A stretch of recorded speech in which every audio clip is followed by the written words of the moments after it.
ప్రపంచవ్యాప్తంగా స్పేస్కి సంబంధించి ఎలాంటి విషయమైనా మనం ఎంతో ఆశ్చర్యంతో ఎదురు చూస్తాం కదా. స్పేస్కి ఎవరు వెళ్ళారు, ఎందుకు వెళ్ళారు, అక్కడ ఏం చేశారు, ఎలాంటి అనుభూతి పొందారు, తిరిగి ఎప్పుడు వచ్చారు, అలాంటి అంశాల మీద ఎప్పుడు ఆరాధిస్తూ ఉంటాం. నాసా అయినా ఇస్రో అయినా స్పేస్లోకి ఎలాంటి ప్రయోగాలు తీసుకెళ్ళినా అక్కడ ఏం జరుగుతుంది అనే విషయాల మీద ఎప్పుడు ఆసక్తి చూపిస్తూనే ఉంటాం. అలాగే సునీత విలియమ్స్ చాలాసార్లు అంతరిక్ష ప్రయాణం చేసిన ఈసారి అంతరిక్ష ప్రయాణం ఎంతో ఉత్కంఠకు దారితీసింది. 2 ఏళ్లుగా అనేక వార్తలు వినిపించాయి. అసలు ఎవరు సునీత విలియమ్స్, ఏం చేశారు, స్పేస్కి ఎప్పుడు వెళ్ళారు, ఎందుకు వెళ్ళారు, 8 రోజుల ప్రయాణం 9 నెలలుగా మారింది, సునీత విలియమ్స్ జర్నీ ఏంటి, పూర్తిగా మనం అసలు ఈ వీడియోలో తెలుసుకుందాం. అంతకన్నా ముందు ఛానల్ని ఒకసారి సబ్స్క్రైబ్ చేసుకోండి.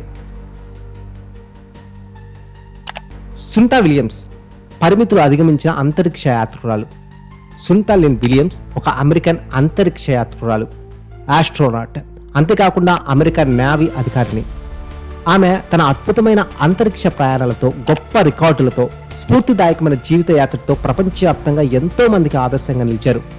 అసలు ఈమె ఎక్కడ పుట్టారు, ఈమె కుటుంబ నేపథ్యం ఏంటి మనం ఒకసారి తెలుసుకుంటే, సునీత విలియమ్స్ 1965 సెప్టెంబర్ 19న యూక్లిడ్, ఓహయోలో యుఎస్లో జన్మించారు.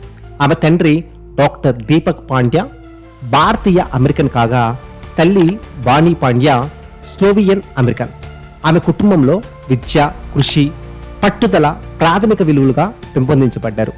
ఆమె విద్యాభ్యాసాన్ని ఒకసారి గమనిస్తే, సునీత విలియమ్స్ 1983లో నీడమ్ హై స్కూల్లో పట్టభద్రులయ్యారు. అనంతరం యునైటెడ్ స్టేట్స్ నేవల్ అకాడమీలో ఫిజికల్ సైన్స్లో డిగ్రీని పూర్తి చేశారు. 1995లో ఫ్లోరిడా ఇన్స్టిట్యూట్ ఆఫ్ టెక్నాలజీలో ఇంజనీరింగ్ మేనేజ్మెంట్లో మాస్టర్స్ డిగ్రీ పొందారు. సునీత గారు 1987లో యునైటెడ్ స్టేట్స్ నేవీలో ఆఫీసర్గా చేరారు. డైవర్ మరియు సాల్వేజ్ ఆఫీసర్గా సేవలు అందించారు.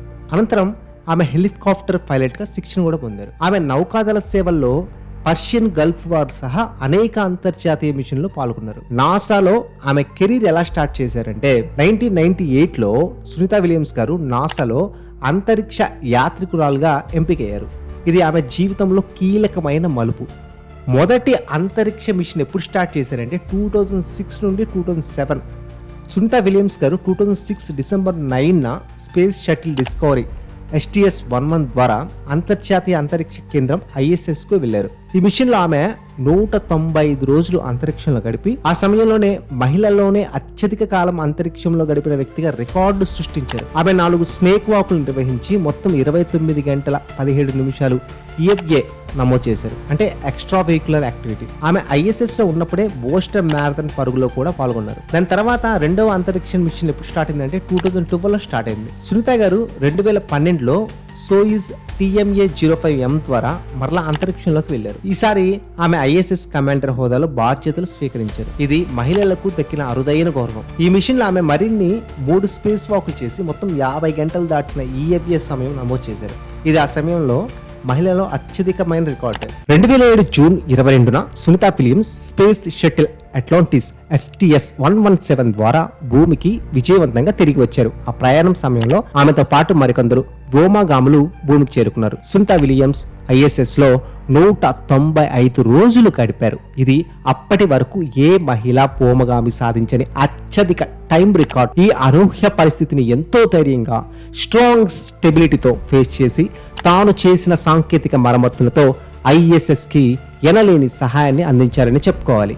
సునీత విలియమ్స్ ISS లో ఎదుర్కొన్న అవాంతరాలు, ఆమె ధైర్య సాహసాలను అండ్ ఆమెకున్న ఎక్స్ట్రీమ్ ఇంట్రెస్ట్, అంతరిక్షంలో నెలకొన్న డార్క్ సిచ్యువేషన్స్ ని అధిగమించి భూమికి సురక్షితంగా చేరడం, ఆమె హై అండ్ స్కిల్స్ పట్టుదలని ప్రపంచానికి తెలియజేశారు. Sunita Williams and Butch Wilmore 2024 జూన్లో బోయింగ్ స్టార్టైనర్ ద్వారా అంతర్జాతీయ అంతరిక్ష కేంద్రం వెళ్లారు. అయితే 8 రోజుల పాటు ఉండాల్సిన ఈ మిషన్ స్టార్టైనర్లో తలెత్తిన సాంకేతిక సమస్యల కారణంగా 9 నెలల పాటు పొడిగించారు. వ్యోమనౌక మొరాయించడంతో 9 నెలలుగా అంతరిక్షంలోనే ఉండిపోయిన సునీత విలియమ్స్, బుచ్ విల్మోర్లు భూమిపై సురక్షితంగా అడిగిపెట్టారు.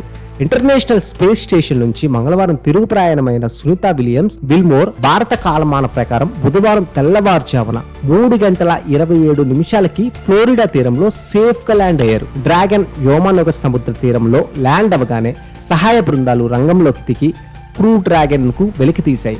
ఆ తర్వాత ఆస్ట్రోనాట్లను SpaceX crew Dragon Freedom capsules నుంచి బయటకు తీసుకొచ్చారు. ఊహించని సవాళ్లు, చారిత్రాత్మక క్షణాలతో నిండిన ఈ మిషన్ సేఫ్ గా ముగియడంతో ఆనందం వెల్లివిరిసింది. 286 రోజుల తర్వాత సునీత విలియమ్స్, బుచ్ విల్మోర్ మరో ఇద్దరు ఆస్ట్రోనోట్లు సురక్షితంగా పుడమని చేరినట్లుగా నాసా ప్రకటించింది. ఫ్లోరిడా తీరంలో స్పేస్ ఎక్స్ క్రూ 9 మిషన్ భూమి వాతావరణంలోకి తిరిగి ప్రవేశించిన క్షణాలను నాసా ఎక్స్, యూట్యూబ్, నాసా ప్లస్లో లైవ్ ప్రసారం చేసింది. దివి నుంచి భూమికి చేరిన వారిలో సునీత విలియమ్స్, విల్మోర్తో పాటు స్పేస్ ఎక్స్ క్రూ 9 వ్యోమగామి నిక్ హేక్, రష్యన్ వ్యోమగామి అలెగ్జాండర్ గోర్బునోవ్ ఉన్నారు. డ్రాగన్ వ్యోమన్ ఒక భూమికి చేరుకొని పారాచూట్లను ఓపెన్ చేసింది. తిరిగి ప్రవేశించిన తర్వాత వ్యోమనౌకను స్థిరీకరించడానికి 2 డ్రోగ్ పారాచూట్లు, ల్యాండింగ్కు ముందే వ్యోమనౌక వేగాన్ని మరింత తగ్గించడానికి 4 ప్రధాన పారాచూట్లను డ్రాగన్ ఫ్రీడమ్ క్యాప్సూల్స్కు అమర్చారు. అక్కడ వారికి వైద్య పరీక్షలు కొనసాగాయి. దీర్ఘకాల అంతరిక్ష యాత్ర తర్వాత వారి శారీరక స్థితిని పరిశీలించారు. భూ గురుత్వాకర్షణ శక్తికి తిరిగి సర్దుబాటు అయ్యేలా నిపుణులు వారికి తోడ్పాటు అందించారు. స్పేస్ క్యాప్సూల్స్ నుంచి బయటకు వస్తూ సునీత నవ్వుతూ అభివాదం చేశారు. కాగా వ్యోమనౌక సేఫ్ ల్యాండింగ్తో నాసా స్పేస్ ఎక్స్లో సంబరాలు అంబరానంటాయి. 288 రోజుల పాటు విలియమ్స్, విల్మోర్ అంతరిక్షంలో ఉన్నారు. 3 అంతరిక్ష యాత్రను సునీత విజయవంతంగా ముగించారు. అయితే సునీత క్షేమంగా భూమికి రావడంతో భారత్లోనూ సంబరాలు అంబరానంటాయి. గుజరాత్లో టపాసును కాల్చి సునీత బంధువర్గం ఆనందం వ్యక్తం చేసింది. ఈ మిషన్ సునీత విలియమ్స్ అండ్ ఆమె సహచరుల సహనం, పట్టుదల, శాస్త్రీయ నిబద్ధతకు నిదర్శనం. అంతరిక్షంలో ఎదురైన సవాళ్లను అధిగమించి భూమికి సురక్షితంగా తిరిగి రావడం ప్రపంచవ్యాప్తంగా వారికి ఉన్న గౌరవాన్ని మరింత పెంచిందని చెప్పుకోవాలి. చూసారు కదా ఫ్రెండ్స్, సునీత విలియమ్స్ లా అనేక మంది స్పేస్ జర్నీ చేసి కొత్త రికార్డ్స్ సెట్ చేయాలని మనం కూడా కోరుకుందాం. ఈ వీడియో మీకు నచ్చినట్లయితే లైక్ చేయండి, కామెంట్ చేయండి, షేర్ చేయండి. అండ్ సునీత విలియమ్స్ గురించి అండ్ టీం గురించి మీ అభిప్రాయాల్ని కామెంట్ రూపంలో మాకు తెలియజేయండి.